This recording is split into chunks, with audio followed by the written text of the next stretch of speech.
And we're live. Vandeham Shri Guru Shuyuta Parakamalam Shri Gurun Vaishnavamscha Shri Rupam Sagrajatam Sahagana Raghunavitam Tam Sajivam Sadvaitam Savadutam Parijana Sahitam Krishna Chaitanya Devam Shri Shri Radha Krishna Padan Sahagana Lalita Shri Vishakam Vitamscha Gurave Gaurachandraya Radhikaya Tadalare Krishnaya Krishna Bhaktaya Tad Bhaktaya Namo Namaha Om Ajnanatimirandasya Gyanangyana Chakshurunmilitam Yena Tasmai Shri Gurave Namaha. So I'm back. I was supposed to come back immediately to give my second episode, but after starting, I went through some personal journeying that I had to go through before I could come back and really commit to this project, commit to talking to everybody. So today I wanted to just give you a brief introduction to my life so far, and my journey becoming or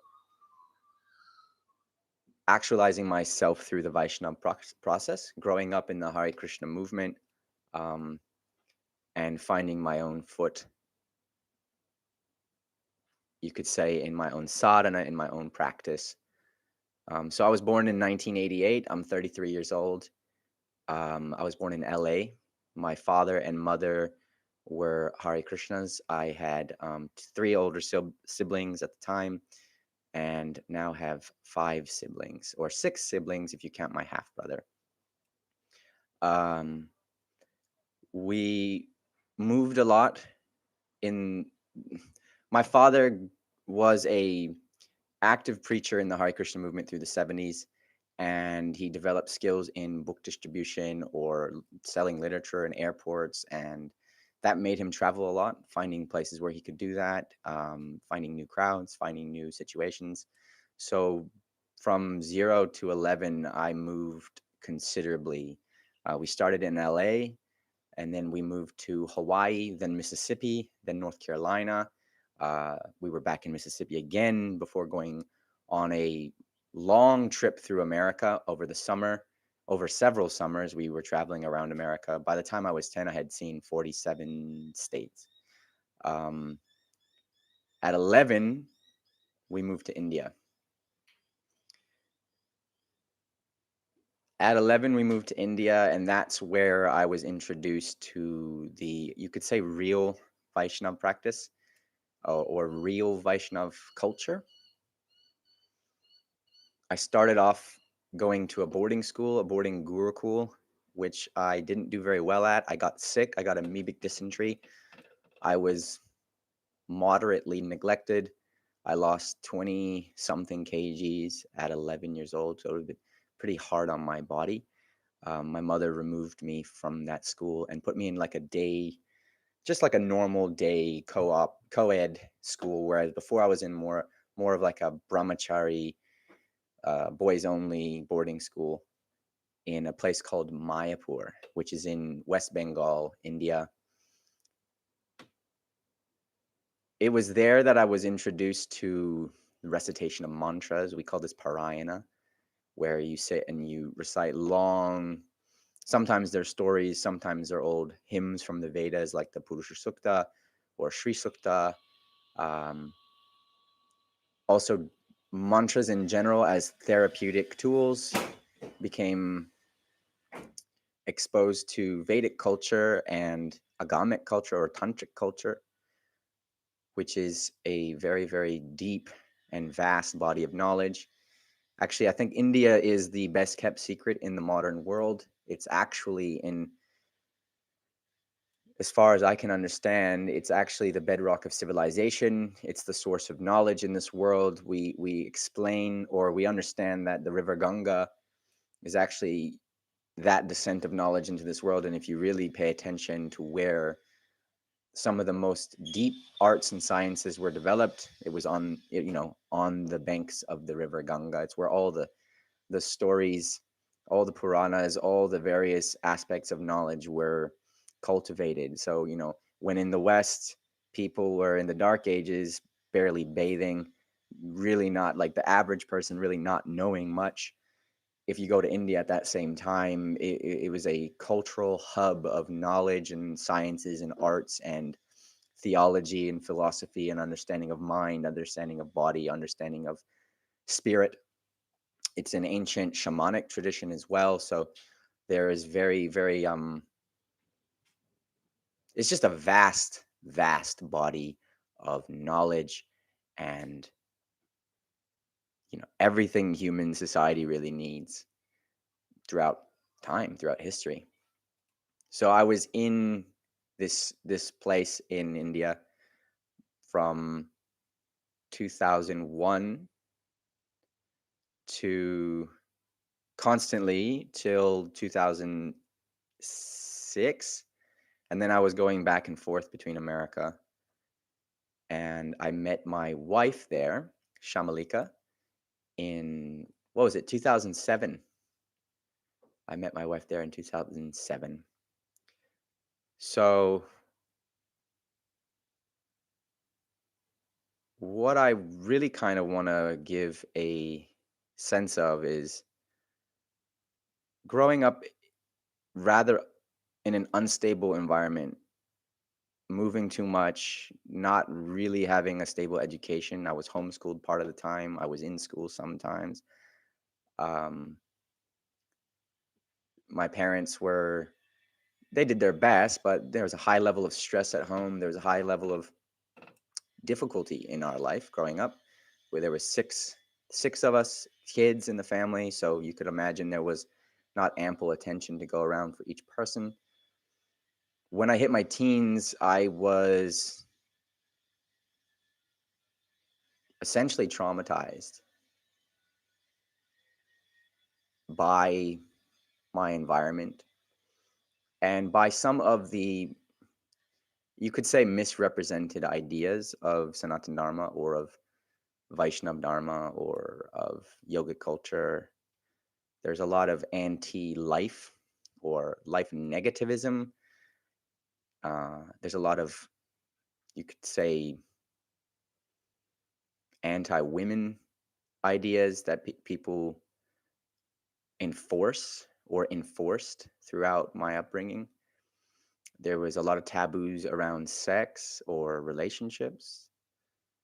And in my teens, the pressure of all of that led me to actually want to study the texts themselves to discover what was the truest or the most authentic representation, or what could I get from studying all this or being a part of all this. The first thing I read was the Bhagavad Gita, and I particularly enjoyed the practical nature of the Bhagavad Gita. And in that text, we find no sentiment of fear for women or fear of women or the need to be free of them in our spiritual lives. The main character, Krishna, is teaching Arjuna, who is a married man, who is a warrior, how to live according to conscience so that karma or action isn't binding, that you can be in your occupational duty in such a way that it liberates you rather than binds you. So that's the same thing with being in relationships. There's a way to be in relationship that is liberating instead of binding. And that wasn't being communicated in ISKCON. This is where I grew up, in ISKCON. ISKCON is a large international society set up by the founder Acharya, A.C. Bhaktivedanta Swami Prabhupada, who I love very dearly, and I believe that his actual teachings or actual message was co-opted by a bureaucratic body of people who took control of the society and made something else of it, you could say. So my teenage years was essentially a process of trying to rediscover what it was that he had actually given. So I read his books. He translated the Srimad Bhagavatam and the Bhagavad Gita and the Chaitanya Charitamrita.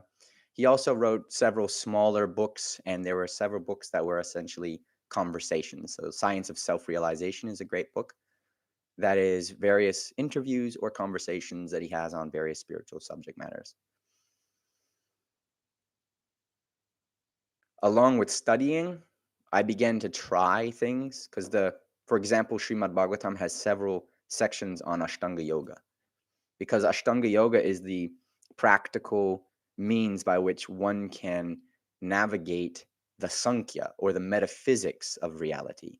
So you have two darshans of Vedic sciences, one called Sankhya, and that's essentially your metaphysical, physical understanding of reality. What are the principles of reality? What are the building blocks of reality? And yoga is how to actually experience all of these Sankhyas or tattvas, truths, principles. And the most important being self and super self. So you have self as being your innate nature, your innate witness self, your innate capacity to be conscious, your consciousness. That's yourself. Everything else is yourself trying to label itself. So that's ego. And from that position down, we consider those, from the ego down, we consider those principles essentially material. But when you get to a higher understanding, you realize that everything is spiritual, because everything rests on spirit and is experienced by spirit. And actually, according to this Sankhya, these material elements, these material principles are none other than the externalized manifestation of consciousness. You could say that life is akin to a great psychedelic adventure where you are projecting your reality onto yourself and witnessing it as different from yourself for fun, essentially. It's called Leela, play. And the Sankhya also describes the super self, who's like the overseer, or the consciousness that is aware, constantly aware of all beings. It's non-different from the consciousness that is me, and the consciousness that is me is non-different from that, but I'm only aware of this body, really, in my immediate environment. And the only way for me to experience that all-encompassing awareness is through meditation. So yoga is actually the means by which we can get out of limited consciousness and dive into the ocean of consciousness that we all are, that we are all connected on, and witness that for ourselves. So I began meditating, I began doing pranayam, I began doing japa or mantra recitation, and I was trying to get into the experience of self, get into the experience of super self or Godhead. And stuff started happening. I mean, essentially, you start on a lower level where you might have out of body experiences, you might have lucid dreams, you might have subtle phenomena occur during your practices that surprise you, that starts to build some kind of experiential faith or experiential wisdom. And by my 20s, I was fully absorbed, fully engaged in this kind of daily sadhana, along with my partner, who we got married in 2012. But we were already living together since 2008. And we essentially, our relationship has always been a mutual sadhana together. We do our sadhanas together. We're very aligned in that way. We have very similar goals in terms of our moods or our appetites in spiritual life, meaning that we essentially are pursuing the same ideal, and we feel love and attraction to the same form or aspect of Godhead. Uh, our Ishtadeva is Krishna. Sri Krishna is just an amazing, such an amazing personality of Godhead, because he himself hides his godhood. He's not interacting with you as if he's high and mighty above you. He's interacting with you as if he's your friend. as if he's your confidant, or if you're really, really, really super lucky, your lover. So me and my partner, Shami, we lived in New York for several years. There we were just studying, practicing, working, and then we moved to New Zealand. New Zealand was very difficult for me because it was the first time that I was in a very foreign place. I didn't know anybody, and I didn't have like a resume that was significant. In New York, I worked as a security man, like a security officer in a boutique hotel. I worked as a bouncer for a bar. I did fundraising on the street. I did things that don't translate very much, or I didn't want to keep doing. When I got to New Zealand, I didn't really have a clue what I was going to do. And growing up in India meant that I didn't have a driver's license. I was already in my 20s. I hadn't learned how to drive because living in India, you have drivers, and you probably wouldn't want to drive on the road in India as like a young person anyway. It's super dangerous.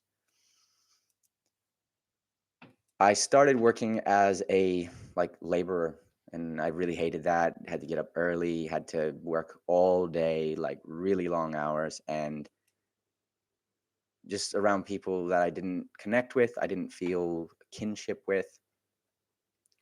And then I finally got a really awesome and enlightening job as a youth worker. And I was working with kids who had essentially experienced high levels of trauma and sexual abuse and were themselves offenders of that same kind of abuse. And it was there that I started to really reflect on my own trauma and my own personal experiences that were, at the time when you're a kid, you're resilient and you think you're okay. But as you age, as you grow, as you develop, you realize that everything takes a toll. Everything that you suppress doesn't go away. It stays with you in your body, in your patterns of behavior, in your psychology. And that was like a big churning process. I got severely depressed, somewhat suicidal. And I was using all the tools that I had, the spiritual tools that I had, to try to manage, try to cope, but I just wasn't. At the same time, I discovered that the world was becoming more and more aware of the power and healing capacity of entheogenic shamanic plants like ayahuasca, like psilocybin mushrooms, like MDMA, like cannabis. And I was at a point where life just stopped feeling worth living. So I thought, and was guided by some really, really important mentors of mine. I was guided that this could be very helpful, that I could start to unpack my trauma, start to heal some of my wounds, start to actually change patterns of my behavior and psychology. And I started journeying in that way. It changed my life completely. It really opened up a new purview, a new perspective that was already there. Like the knowledge that these plants give is all there in the sacred texts. It's all there in the Upanishads. It's all there in not even just of India, but of all religions, actually. That knowledge is there, that we are all actually part and parcel of the divine being. So we're always pure. We're always untainted, actually. And that's the mind. It's the mind that carries the impressions. It's the mind that identifies with the pain body. It's the mind that even identifies with the experiences of the body.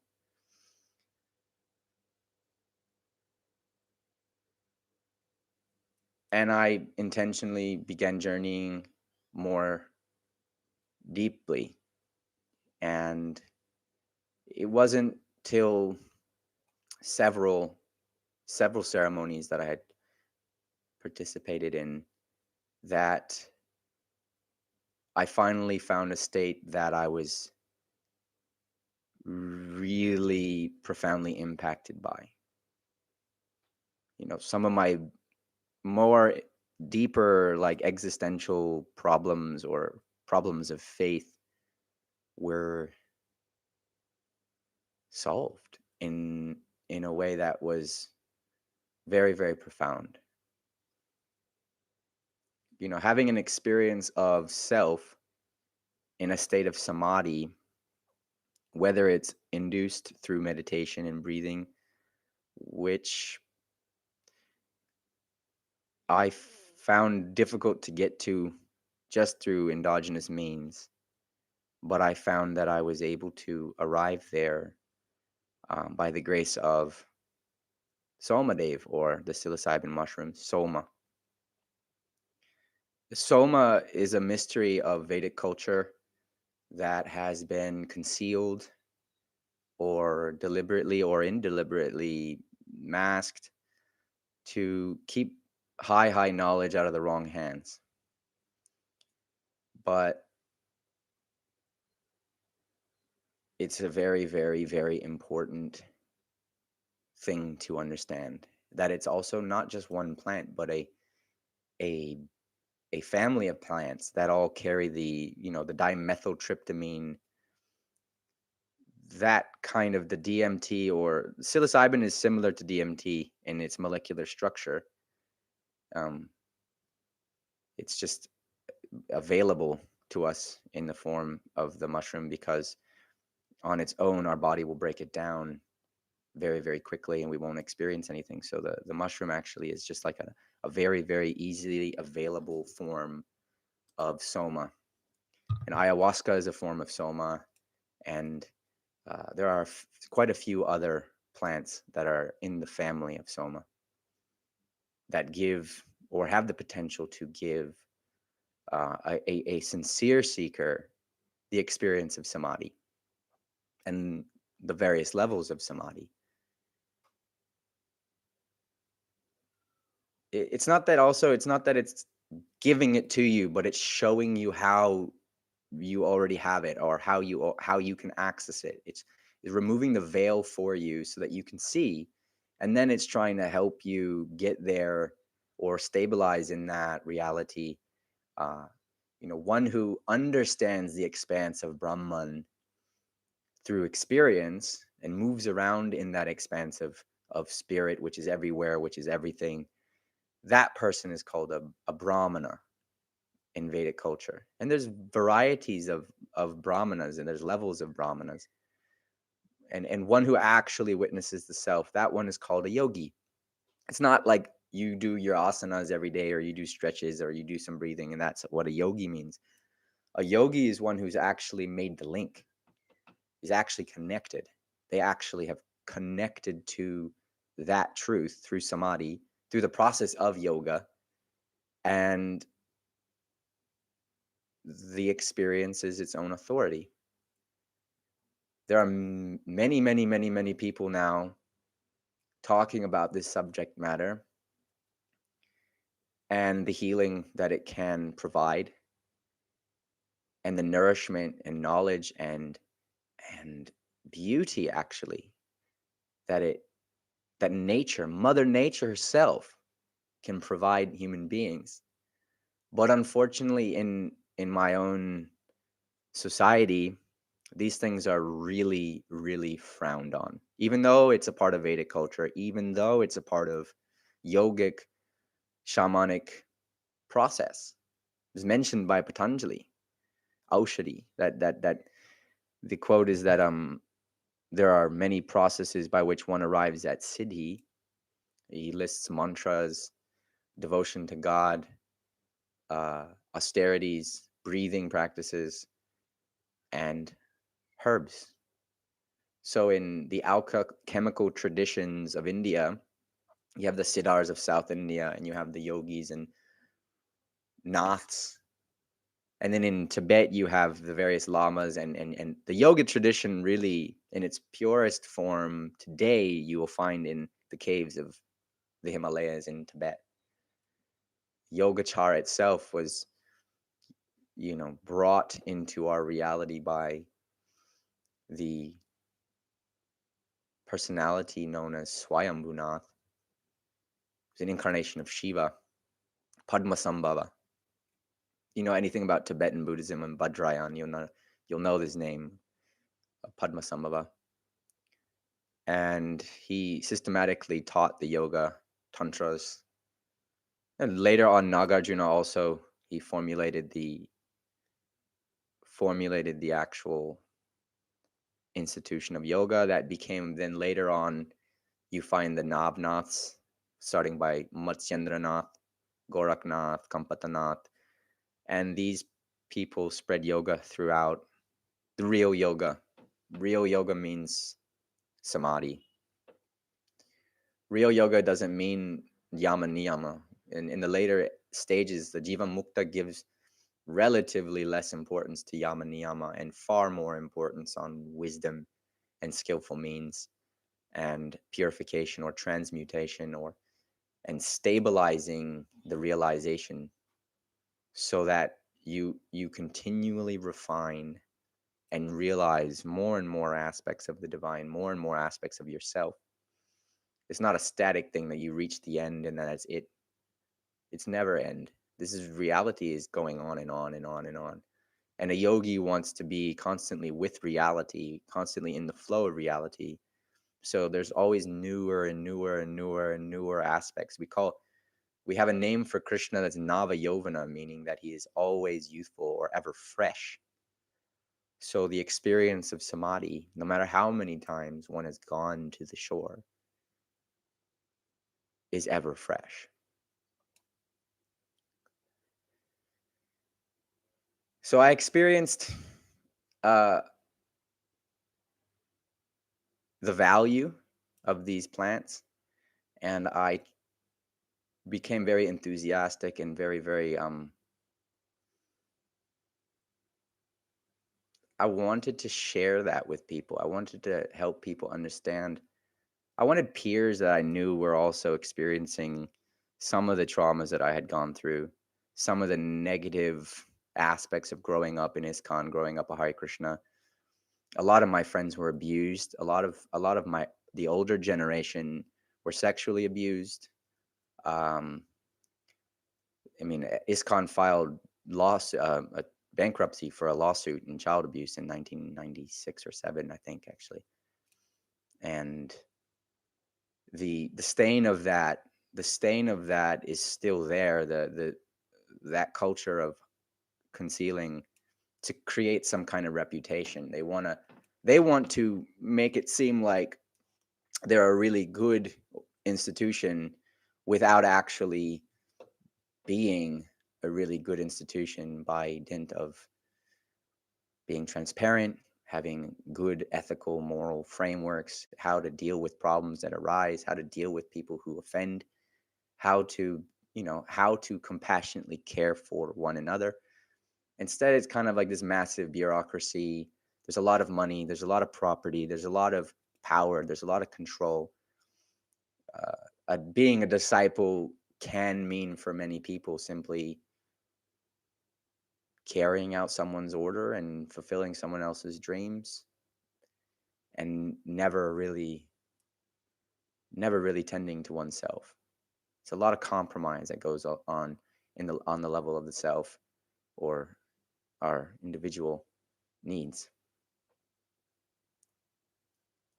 What happened when I started being vocal about this was that I was immediately ostracized. I was immediately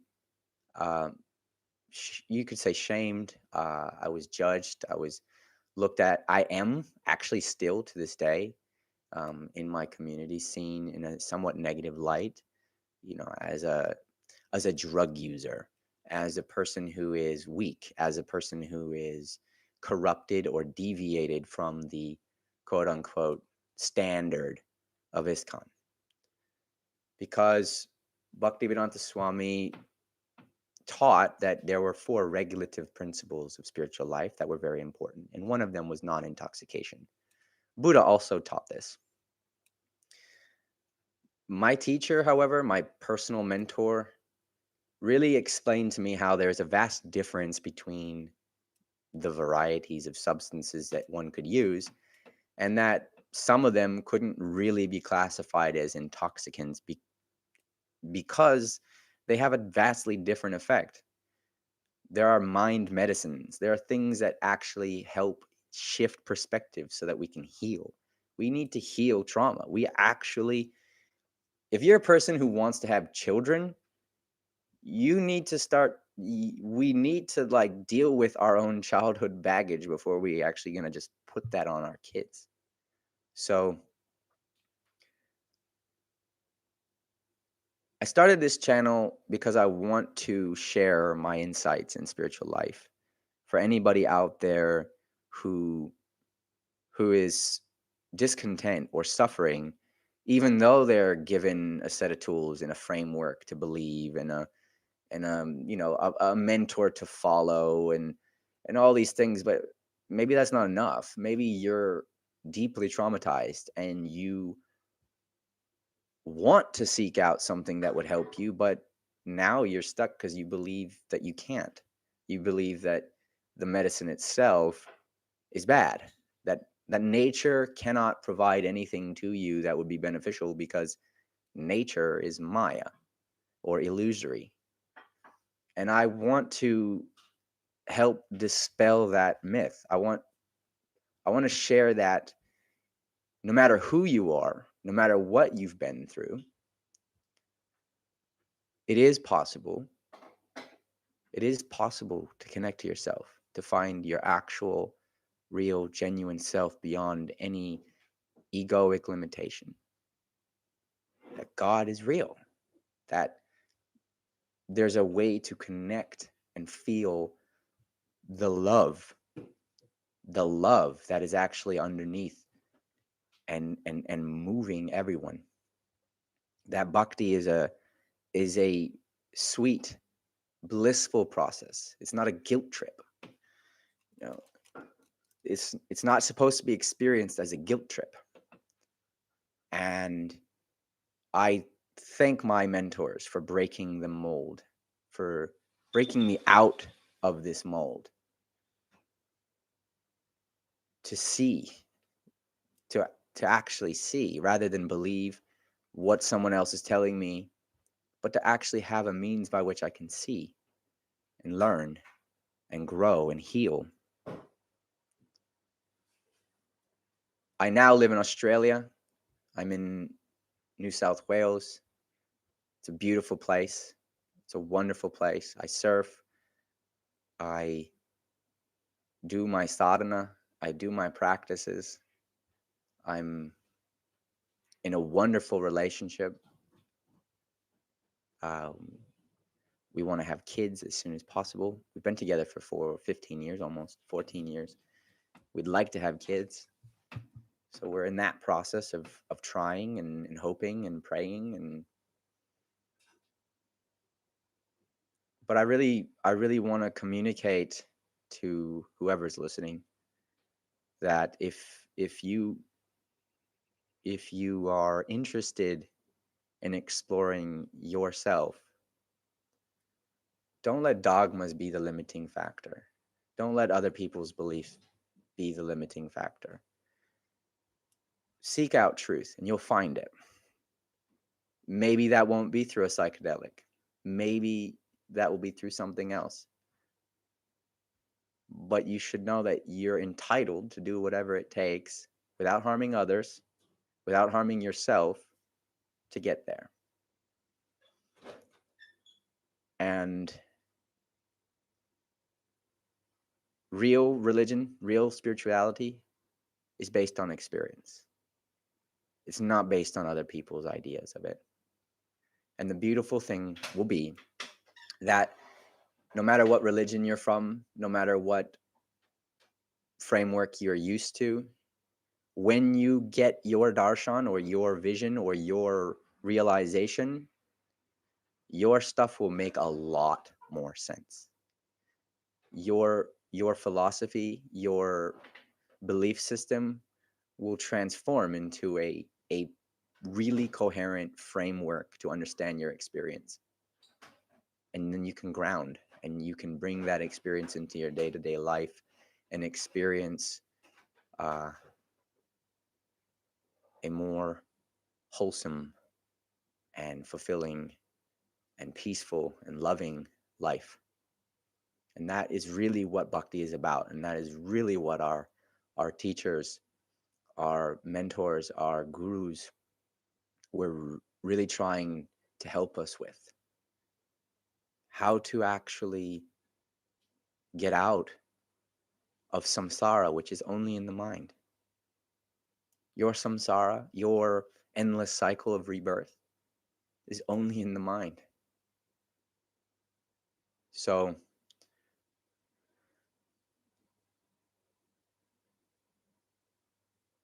yeah, that's me for today. I hope you enjoyed this talk. I hope there was something in it for you that resonated with you. And I pray for your well-being. I pray for your health. I pray for your spiritual awakening as it comes. And please subscribe to this channel. Please like and share and leave a comment. Ask me questions. They help me formulate what I might talk about. So, yeah. Jai Nitai. Haribo, Haribo, Haribo. Thank you very much.